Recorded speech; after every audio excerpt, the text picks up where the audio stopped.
Hey guys, welcome. Hey! Welcome to Elevate. How's it going, guys? We got a little game for you today. It's what are we calling it? All right. Rip and tear, I don't know. That's a good name for it. It makes sense because it's a little game show where I'm going to ask Chandler questions, and if he gets them wrong, he's going to lose some leg hair, thanks to Kelsey over here. So I got some questions. Question number one: what's the average lifespan of a Syrian long-haired hamster? 14 years? Wow, it's 2 to 3 years actually. So that's going to be strip number one for Chandler. Go ahead. Oh gosh, this tape is so tough. This is all right. Well, while he's getting that done, let's go on to question number two. What year did the War of 1812 end? 1812! 1812. I saw hair flying. I saw hair flying. That's your final answer? What did the War of 1812 end? 1812. That is incorrect. The War of 1812 ended in 1815. That's another strip. This is a good time. Oops. Oh gosh. Right here. Right there. All right. Well, we'll move on to the final question. What's my mother's maiden name? Heather! Ow! It's not actually. Oh! Give me another one. Give him another. What? It wasn't Heather. Yeah, didn't she just? Oh my gosh. Okay. Do we have any more questions, or is this the last one? I could probably come up with more if you really want me to. No. There's like a scab right there. I know. I hit it on the bed. It hurt. Oops. And you went over it? What the heck? Oops. I need to do that again. No, just get it down there. Wow, right. He's committed for this one to hurt. Can I do this one? I want to do this Yeah, you do it. You got hair. You're doing a TJ. Stop it. trying to. Stop! No! Yeah. Wow. Here's the question. I don't Is have it the rolling? prettiest legs for this. Okay. That's what. Okay. All right, here's another question. Yeah. What wing of the military was Colonel Sanders in? Kentucky. No, chicken. Oh. Chicken wing of the military. Get him. All right. Really get it on it. Ow! Don't slap it. There you go. Oh, freaking. It's always at the base. Most of the hair comes off at the bottom. It's like it works its way up. But, oh, that hurts. All right. Well, we have a guest on our show right now. What's the capital of Missouri? Jefferson City. Wrong. Get him. Get 'em, boys. It's definitely Jefferson City. No, it's not the Jefferson. other Missouri. The other Missouri. Missouri, The other Missouri. Missouri, Italy. Moving. Oh! No. I don't know if you can. Soft. Bonus round! Double or nothing! I got. Well, there. It's time for our bonus round. Here we go. Double or nothing. Double or nothing. Here we go.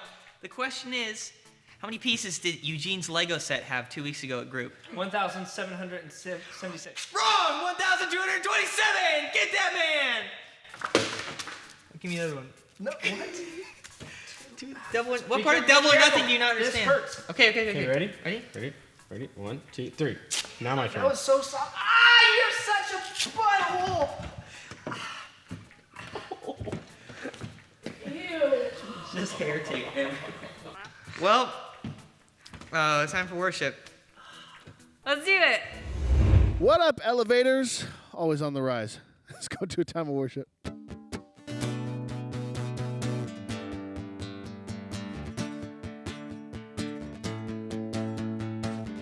This is no performance. Lord, I praise worship. Empty words I can't afford. I'm not chasing feelings. That's not why I'm singing. You're the reason for my song. I only wanna say, if I see with every everything if I seek for you, my King.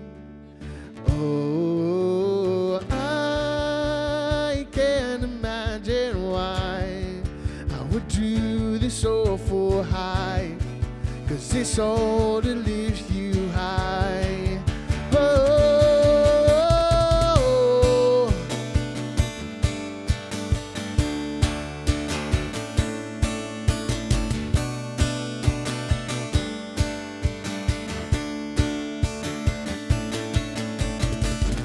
you don't want perfection, just my soul's attention.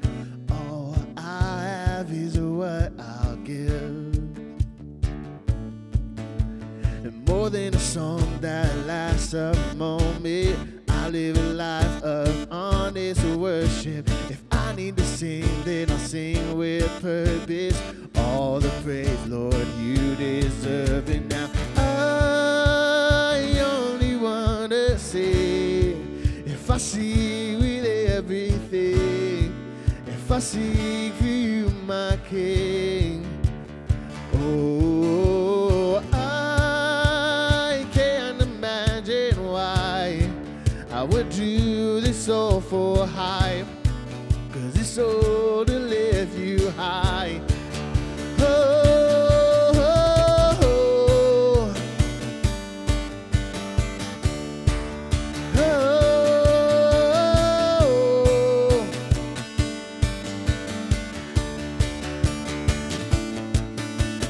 I only wanna sing if I see with everything I see for you, my King.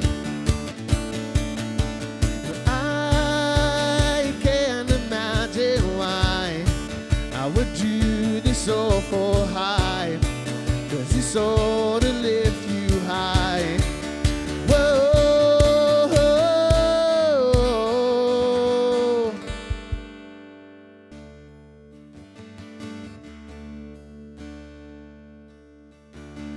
People come together, strangers, neighbors, our blood is one. Children, generations of every nation, of kingdom come. So don't let your heart be troubled. Hold your head up high, don't fear no evil. Fix your eyes on this one truth: God is madly in love with you. So take courage, hold on, be strong. Remember where our help comes from. Oh, oh,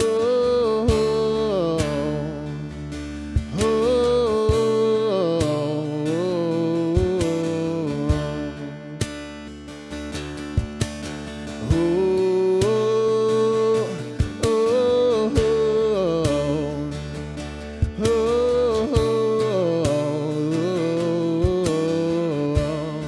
Jesus,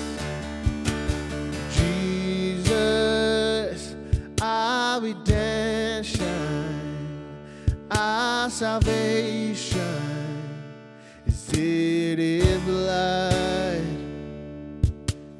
Jesus, light of heaven, friend forever, His kingdom comes. So don't let your heart be troubled. Hold your head up high, don't fear no evil.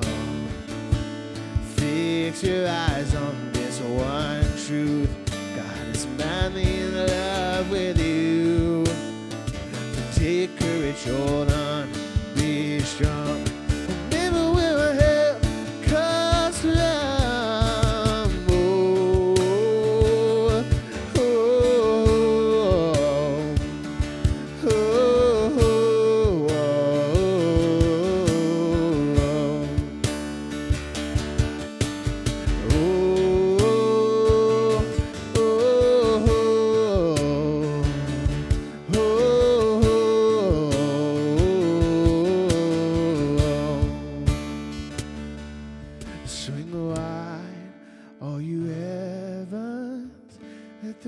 praise go up as the walls come down.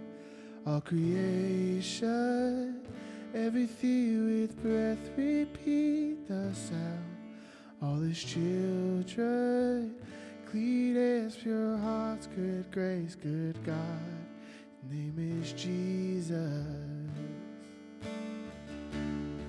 Swing wide, all you heavens, let the praise go up as the walls come down. All creation, everything with breath, repeat the sound. All His children, clean hands, pure hearts, good grace, good God. His name is Jesus.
Salvation is in His blood. Jesus, light of heaven, friend forever, His kingdom come.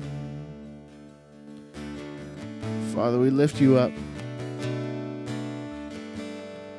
Let your will be done here on earth as it is in heaven, God.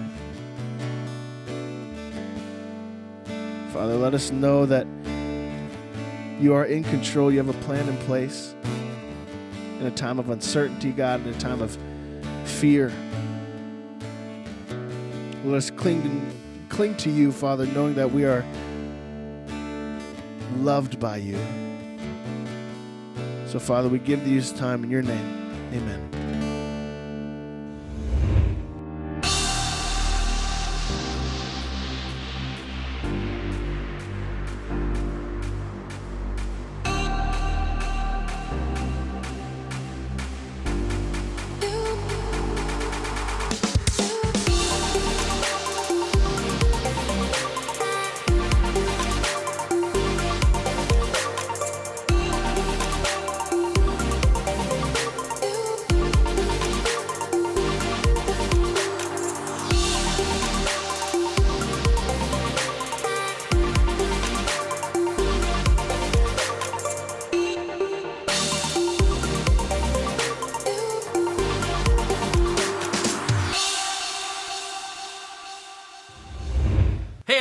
Thanks for joining us once again as we finish out our Uncharted series. And here's kind of where I want to go with this one. As we've been talking about Abraham and the journey that he's taken and the steps that God has called him to, and small steps lead to big steps, all of that. Here's what I want to ask you guys.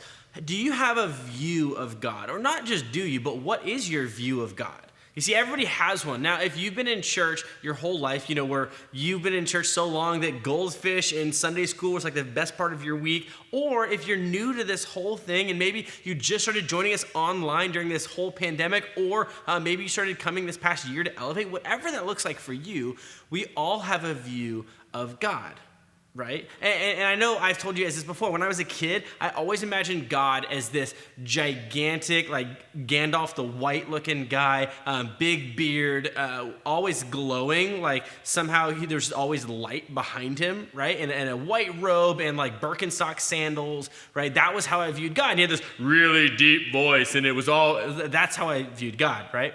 But for some of us, it's different. For some of us, it's a totally different picture. For some of us, maybe it's not a physical picture. Maybe it's just how God acts or characteristics. For some of us, we think of God as a typical church answer of loving, caring, forgiving, humility, all those things of God, right?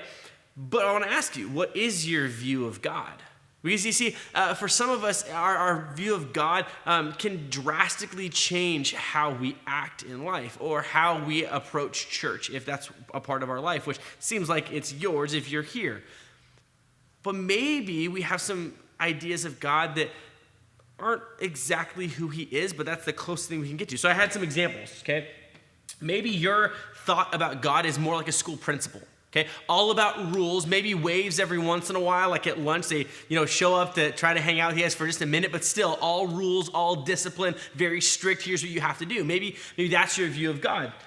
Or maybe your view of God is the old man in a rocking chair, just so sweet, sitting on their porch, has just cool stories to tell you, just very interesting life, but wants you to come sit with them. Maybe that's your view of God. Or maybe it's a major downer. Right, which sounds kind of funny about God, but maybe your view of God is always that negative, always that sad, always that, low. Like maybe for you in worship when we sing, the slow songs, or some of you call them the sad songs, you think that that's God. It's this sad, it's this somber, it's this slow, it's this blah, right? It's not the life of the party, it's the boring part of the party, right? Maybe that's your view of God. Or maybe your view of God is more like a vending machine. Right? You walk up to it, whatever you need in that moment, you just push the numbers and that's what you get. That's your view. God is the vending machine. You show up and you say, this is what I need right now. Maybe that's your view of God. But no matter what your view is, we all have one. So what I want you to do right now for just a moment is think about it. What is your view of God? What is it? Because as we're talking about Abraham and the journey that he took and the steps that he had to take, your view of God can determine how willing you are or where you're willing to go with God. Because your view can drastically change the picture of God. You see, those 4 examples that I gave you, if that's how we look at God, the problem is we're going to miss part of the picture. We're going to miss part of it. Because if you see God as the principal, maybe, God does have rules. Maybe God is, but you're also going to miss the fun part of God. You're also going to miss the great and the beauty of God. If God's just a vending machine, you're going to miss the things that God pushes you to that maybe aren't exactly what you want right then. But regardless, what is your view of God? Because that view can drastically change what you're willing to do and where you're willing to go. And you see, as we've been talking about Abraham, remember, Abraham is in the very, very beginning. He is the pioneer of Christianity, right? He's that guy. But back then, they still didn't really know a whole lot about God. This was all beginning and new for them. And so Abraham, when he took those first steps, and God said, I want you to go here. I want you to leave your father's land. I want you to go away from your house, and I want you to go to the land that I will show you. And he said, yes, that's a big deal, right? And his view back then was, who really knew? Like it was kind of this interesting thing because he was still getting to know God. But what he knew was, I'm going to go where God said, right? And because of that, I'm going to trust who God is.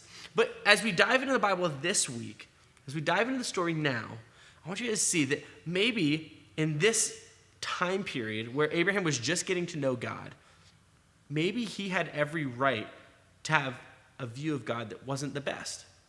But in the midst of all that, he still chose to trust God, to be willing and open to what God was doing. That maybe his view of God, he wasn't going to let that cloud the full picture of who God is and what God had called him to do. He allowed God to move. So I want you guys to open your Bibles to Genesis, and we're going to be in chapter 22. Now, at this point in our story, Abraham and Sarah had settled down. They're figuring out life to see what's going on. And at this point, remember, they had a son. His name was Isaac.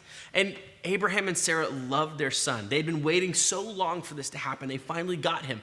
And that's what kind of sets up this story where Abraham and his faith and his belief and his view of God will give me what he's promised kind of comes into this reality check. So let's check it out. Here's what it says. Chapter 22, verse 2. It says this. God is speaking to him. He says, take your son, your only son, whom you love, Isaac. Now, pause for a second. God is really kind of, laying into Abraham to really make sure that he understands the weight of this whole thing. He says, take your son, your only son, whom you love, Isaac, and go to the region of Moriah. Sacrifice him there as a burnt offering on a mountain I will show you. Okay, pause. I'm sorry, what? You finally gave Abraham a son, and now you're saying, take him here, take him to this mountain, and you're going to put him as an offering? What? God, what are you thinking? Like, what's going on here? But you see, Abraham in this didn't know where God was leading him, didn't know what was going on, but Abraham knew that God was taking him somewhere, knew that God was leading his life, and he said yes to where God wanted him to go. Now, some of you are thinking, how could God call him to offer a child? Now, unfortunately, back then, this was a very common thing with all of the gods that were in the world at this point. This was a very common thing in society for child offerings, which is so wrong. But just for a second, hang with me here. Hang with me and just see where God was working in this. Because Abraham takes his son and he goes and he starts to travel. And as he goes to this place, Isaac looks at him and he goes, hey, where's the sheep? Where's the lamb that we're going to offer here? And Abraham, gives him an answer. And so Isaac goes, okay, I don't get it. But they get up to the spot and they see where they're supposed to go. And so as soon as Isaac sees what's about to happen, Abraham takes him and he puts him on that altar and he puts him up there to sacrifice him. And as soon as he reaches out for the knife to take his son's life as an offering to obey what God was calling him to do, here's what happens. Verse 10, then he, Abraham, reached out his hand and took the knife to slay his son. This is the moment. This is where everything stops. This is where Abraham is about to take his son's life. This is where he's committed to go as far as God is calling him. This is the terrible moment. This is where we all go, really? This is God? But guess what?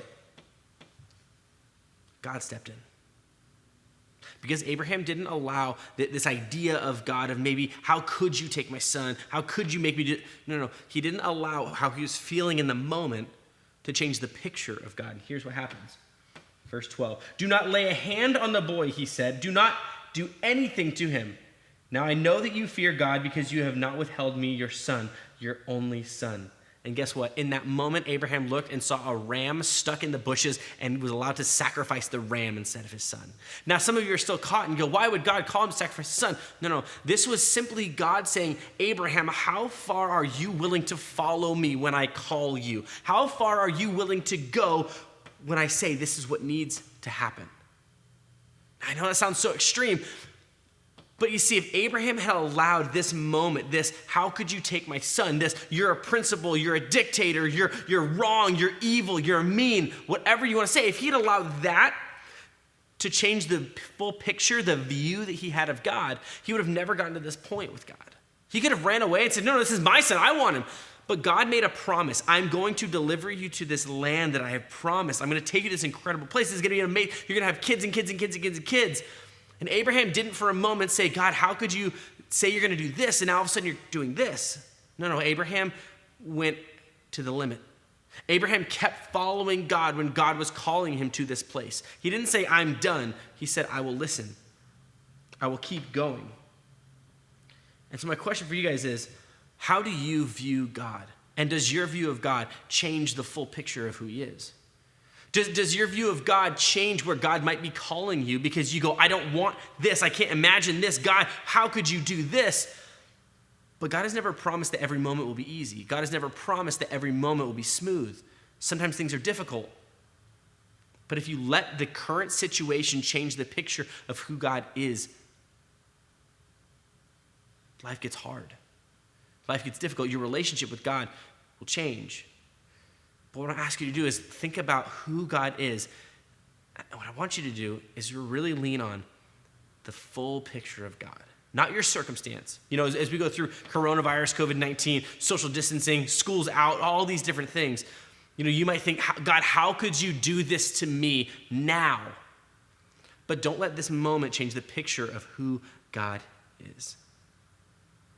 Guys, this is a crazy season that we don't know what's going to happen next. But in this moment, allow God to work in you and lean into who he is and begin to see the full picture, not just your circumstance, not just your moment, but be like Abraham.